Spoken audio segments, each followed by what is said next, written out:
여러분, 안녕하세요. 70세를 넘어선 당신에게 옷차림이 얼마나 큰 힘을 가질 수 있는지 생각해 본 적이 있나요? 외모는 단순히 겉모습이 아니라 마음 상태와 삶에 대한 태도를 반영하는 거울과도 같습니다. 매일 작은 습관, 예를 들어 다림질한 옷을 입거나 밝은 색상의 옷을 선택하는 것만으로도 당신의 삶에 긍정적인 변화를 가져올 수 있습니다. 당신은 외모의 힘을 어떻게 느끼고 있나요? 댓글란에 당신의 의견과 경험을 공유해 주세요. 그리고 이 영상이 마음에 드셨다면 좋아요와 채널 구독도 부탁드립니다.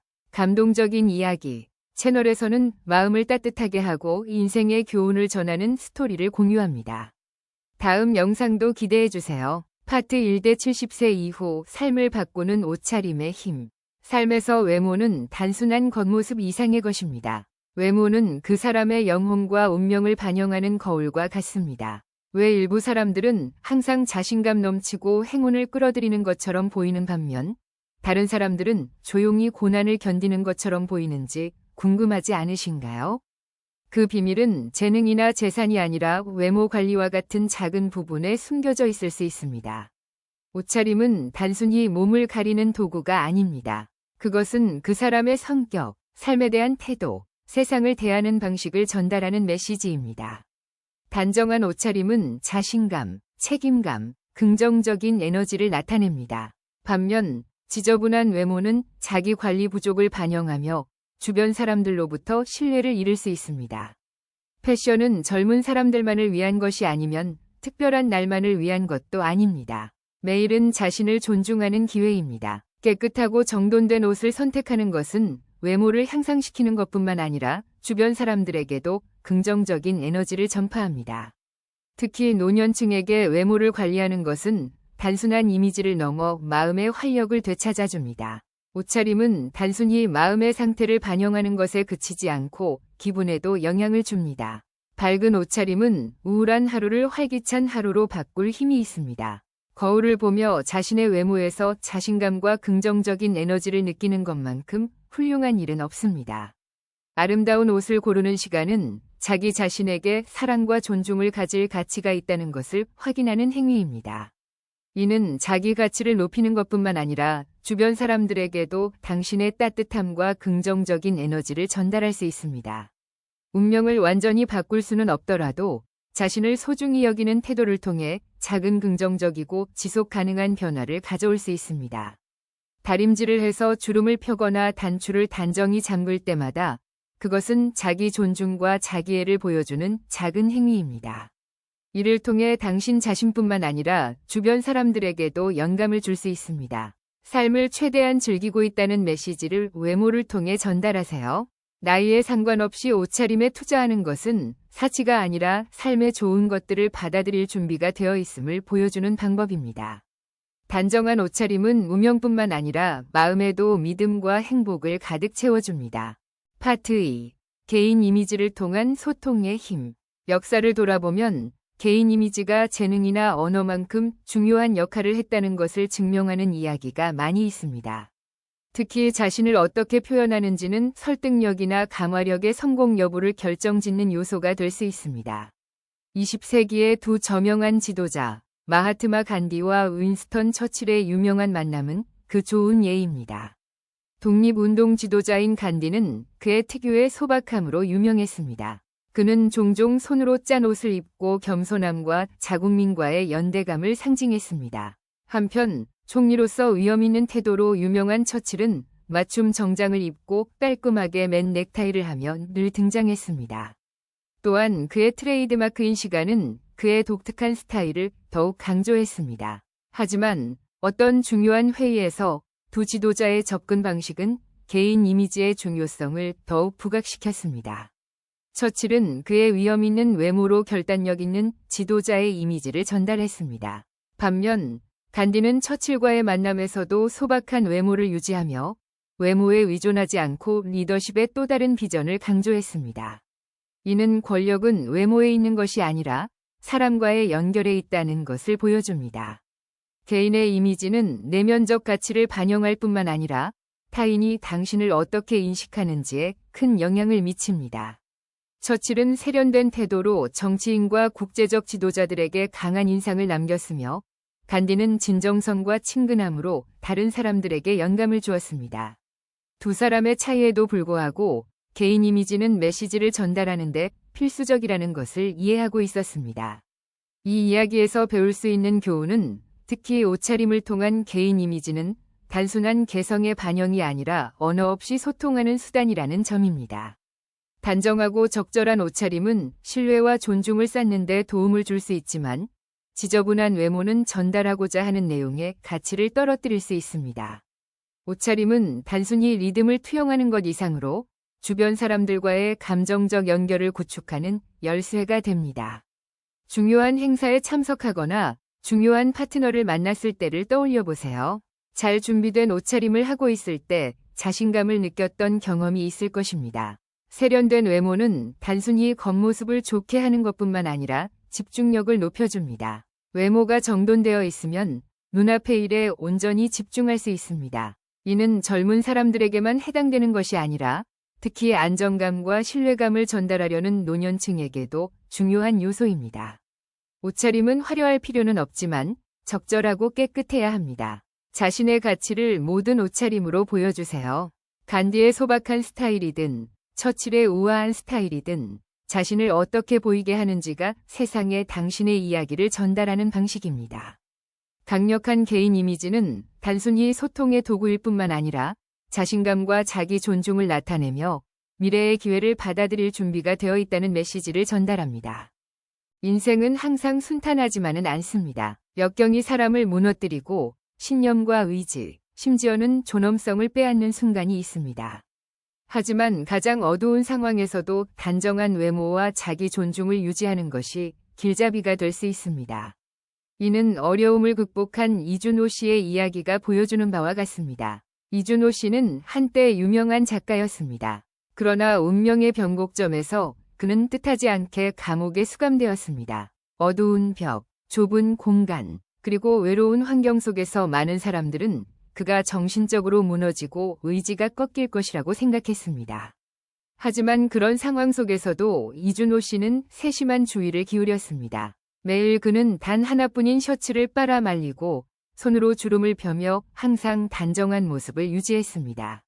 그는 자신의 외모가 다른 사람들에게 보이기 위한 것이 아니라 어떤 상황에서도 나는 나다라는 것을 스스로에게 상기시키는 방법임을 이해했습니다. 석방의 날, 감옥 밖에는 그를 보기 위해 호기심 많은 군중이 모였습니다. 많은 사람들이 역경에 짓눌린 남자를 보게 될 것이라고 예상했습니다. 하지만 이준호 씨가 나타났을 때 그들이 본 것은 피곤하거나 무너진 사람이 아니었습니다. 대신 그는 깨끗하고 단정한 옷차림과 자신감 넘치는 태도로 당당히 나타났습니다.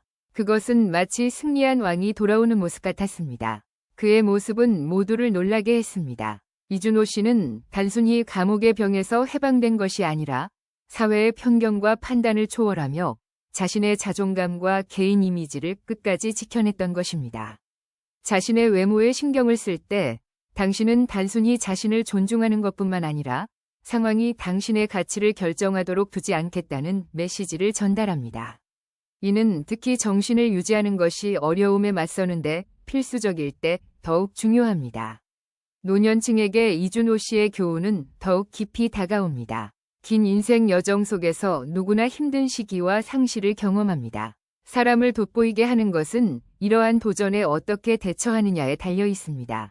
깨끗하고 잘 관리된 외모는 당신에게 힘을 줄 뿐만 아니라 과거에 무슨 일이 있었든지 간에 매일을 충실히 살고 있다는 것을 보여줍니다. 깔끔함은 자존감과 존엄성을 지키는 방법이기도 합니다. 자신을 소중히 여기는 태도를 통해 나는 존중받을 가치가 있다는 메시지를 세상에 전달할 수 있습니다. 절망적으로 보이는 상황에서도 개인 이미지를 유지하는 것은 앞으로 나아가기 위한 동기부여의 원천이 될 수 있습니다. 기분이 울적하고 혼란스러운 날을 상상해 보세요. 그런 날에도 옷을 정리하거나 주름을 펴고 머리를 정돈하는 데 시간을 할애하면 기분이 좋아질 수 있습니다. 이는 단순한 작은 행동이 아니라 자신에게 희망과 힘을 주며 도전에 맞서는 방법 중 하나입니다. 이준호 씨의 이야기는 세심함의 힘을 증명할 뿐만 아니라 삶에서 손에 닿지 않을 것처럼 보이는 시기에도 우리가 통제할 수 있는 것이 있음을 상기시켜줍니다. 그리고 세심함은 그중 하나입니다. 당신의 외모를 모든 도전에 직면할 때 회복력과 결단력의 상징으로 삼으세요. 자신감과 냉철함을 가지고 나타날 때 운명은 변할 뿐만 아니라 주변 사람들에게도 깊은 감동을 줄 것입니다. 이준호 씨처럼 당신의 개인 이미지를 인생의 어둠을 비추고 밝은 날로 나아가기 위한 등대로 삼으세요. 삶이 점차 후반으로 향하면서 많은 사람들은 평화와 안정을 추구하게 됩니다. 이 시기는 손자들의 웃음소리, 가족과의 식사, 따뜻한 차 한 잔을 즐기는 조용한 순간 등 단순한 기쁨을 맛보는 시기입니다. 그러나 그러한 평온을 얻기 위해 중요한 요소가 있습니다. 그것은 올바른 인간관계를 선택하는 것입니다. 이 나이에 관계를 어떻게 가꾸느냐는 삶의 질에 깊이 영향을 미칩니다. 친구를 현명하게 선택하라는 말을 자주 들었을 것입니다. 인생의 굴곡을 경험하면서 이 말은 더욱 진실되게 느껴집니다. 이제는 모든 사람이 앞으로의 여정에 어울리는 동반자가 아니라는 것을 깨달아야 할 때입니다. 어떤 관계는 기쁨과 평화를 가져다 주지만 다른 관계는 마음을 지치게 하고 고통만을 남길 수 있습니다. 따라서 동반자를 선택하는 것은 현명한 선택일 뿐만 아니라 내면의 평화를 지키는 방법이기도 합니다. 이 인생의 단계에서는 모든 사람을 만족시킬 필요가 없습니다. 그보다는 당신을 이해하고 존중하며 편안하게 해주는 사람을 찾는 것이 더 중요합니다. 당신의 이야기를 경청하고 삶의 소소한 기쁨 속에서 함께할 수 있는 사람들이야말로 소중히 여겨야 할 존재입니다. 그들이 완벽할 필요는 없지만 신뢰할 수 있고 안정감을 줄 수 있는 사람들이어야 합니다. 반대로 당신의 삶에 부정적인 에너지를 가져오는 사람들은 피하는 것이 중요합니다. 지나치게 비판적이거나 판단을 내리거나 당신을 하찮게 여기는 사람들은 당신의 삶에 있어야 할 자리가 없습니다. 당신은 이미 많은 도전과 어려움을 이겨냈습니다. 이제는 긍정적으로 기여하지 않는 관계를 참아야 할 필요가 없습니다. 마음을 평온하게 유지하는 것은 정신적, 신체적 건강을 돌보는 또 하나의 방법임을 잊지 마세요. 여기에 또 하나의 조언이 있습니다. 그것은 과거에 얽매이지 않는 것입니다. 과거에 깊은 유대를 나누었던 친구가 있었더라도 시간과 상황의 변화로 인해 그들이 낯선 사람으로 변할 수 있습니다. 그러한 사람과 다시 연결되려는 노력은 기쁨을 가져오기보다 원치 않는 기억을 불러일으킬 수 있습니다.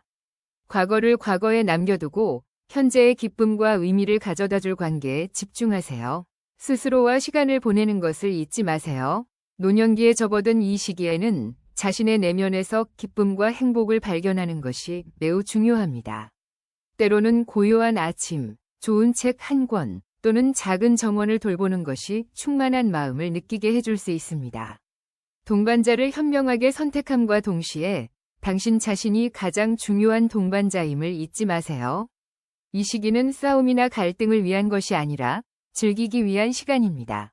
관계를 단순하고 의미 있는 상태로 유지함으로써 당신이 바라는 평화를 찾을 수 있습니다.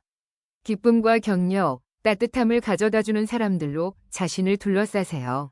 반대로 스트레스나 압박감, 불편함을 주는 사람들과는 부드럽게 거리를 두세요. 나이를 먹는 것은 모든 사람이 가질 수 있는 선물이 아닙니다. 따라서 가치 없는 관계나 불안정한 요소가 당신의 기쁨과 평화를 빼앗는 것을 허용하지 마세요. 지금 이 순간을 온전히 살고 당신에게 정말로 어울리는 동반자를 선택하며 평온하고 행복한 마음으로 이 나이를 받아들이세요. 또한 인생에는 지위에 구애받지 않고 시간이 지나도 변하지 않는 관계가 존재한다는 것을 잊지 마세요. 그것은 외모에 의해 결정되지 않고 진정한 우정과 신뢰에 기초한 관계입니다. 옷차림은 중요하지만 적절한 상황, 장소, 그리고 기회에 맞는 것이어야 합니다. 이러한 관계는 시간이 지나도 약해지기는커녕 더 강하고 깊어질 수 있습니다. 수진과 민호의 이야기는 외모가 아닌 성격과 진실성에 기반한 우정이 모든 경계를 초월하여 지속될 수 있음을 생생히 증명합니다. 45년 전 수진과 민호는 완전히 다른 세상에서 왔습니다. 수진은 가난한 가정에서 태어났고 어린 시절 아버지를 잃은 후 어머니가 생계를 위해 애쓰며 3명의 아이를 키우는 모습을 보며 자랐습니다. 반면 민호는 상인의 외아들로 서울 중심부에 큰 상점을 가진 부유한 가정에서 자랐습니다. 하지만 운명은 그들을 한 외국어 수업에 같은 책상으로 이끌었습니다. 처음에 수진과 민호는 단순한 클래스메이트에 불과했습니다. 그러나 선생님이 자주 연수 파트너로 그들을 짝지으면서 두 사람은 많은 공통된 관심사를 발견하게 되었습니다. 두 사람 모두 독서, 영화 감상, 그리고 자신이 좋아하는 작품에 대해 이야기 나누는 것을 좋아했습니다. 점차 우정이 깊어졌고 서로 다른 배경의 벽을 넘어설 수 있었습니다. 민호는 단순한 친구 이상의 존재였습니다. 수진의 가족이 길에서 상품을 팔기 위해 고군분투하는 것을 본 민호는 자신의 용돈을 사용해 집 앞에 작은 노점을 빌려 수진의 가족이 안정된 장소에서 상품을 팔 수 있도록 도왔습니다. 그뿐만 아니라 그는 최고 품질의 재료를 몰래 구매해 그녀의 집에 가져다주며 그것이 협력 상품인 것처럼 가장했습니다. 그의 도움 덕분에 수진의 가족은 생활이 안정되었고 그녀의 형제들은 학업의 기회를 얻어 성공적인 경력을 쌓을 수 있었습니다. 이 관계가 동화처럼 행복한 결말을 맞을 것이라 생각할지도 모릅니다. 하지만 어느 비 오는 오후 일을 마치고 수진을 마중 나온 민호는 주저하며 말했습니다. 우리는 영원히 친구로 남자. 민호는 가족에 의해 선택된 상대와 결혼해야 했기에 두 사람의 관계가 우정의 경계를 넘어설 수 없다는 것을 수진은 이해했습니다. 마음이 아팠지만 수진은 미소를 지으며 대답했습니다. 그래요. 우리는 언제나 좋은 친구로 남아요. 민호는 결혼하여 가정을 이루었고 수진은 자신의 반려자를 찾아 먼 곳으로 이사했습니다. 바쁜 날들 속에서 두 사람은 점차 연락이 끊겼습니다. 수십 년의 세월이 흐른 뒤 65세가 된 수진은 남편을 잃고 자녀들은 모두 독립하여 각자의 삶을 살게 되었습니다. 그녀는 고향으로 돌아가 과거의 추억을 되찾기로 결심했습니다. 어느 날 수진은 낯선 사람으로부터 메시지를 받았습니다. 그것은 민호가 살고 있는 요양원의 간병인으로부터 온 것이었습니다. 민호가 그녀를 다시 만나고 싶어 하지만 연락할 용기가 없다는 것을 알게 되었습니다. 수진은 망설임 없이 한때 민호에게 선물했던 고구마 케이크를 만들어 요양원을 방문했습니다. 피아노로 추억의 멜로디를 연주하고 있던 민호는 시력을 잃은 상태였습니다. 수진은 직원들에게 케이크를 건네며 민호가 그것을 받도록 했습니다. 민호는 케이크를 손에 들고 조용히 물었습니다. 이걸 가져다 준 사람 아직 여기에 있나요? 수진은 그의 손을 잡고 조용히 말했습니다. 우리는 언제나 친구야. 민호는 미소를 지으며 마치 몇십 년의 이별이 없었던 것처럼 보였습니다. 그날부터 두 사람은 서로의 마지막 날까지 의지할 존재가 되었습니다. 시력을 잃은 민호는 매일 피아노를 연주했고 수진은 책을 읽어주며 그들에게 남은 아름다운 추억을 이야기했습니다. 시간과 상황에 구애받지 않는 두 사람의 우정은 삶에서 진실된 연결의 신성함을 증명하는 것이었습니다. 이 비디오가 유익하고 행동으로 옮길 계기가 될 것 같다면 1이라고 댓글을 남겨주세요. 그렇지 않다면 0이라고 댓글을 남겨주세요. 여러분의 댓글은 우리에게 매우 소중합니다. 여러분의 건강과 행복을 기원합니다. 이 비디오를 시청해주셔서 소중한 시간을 내주신 것에 진심으로 감사드립니다.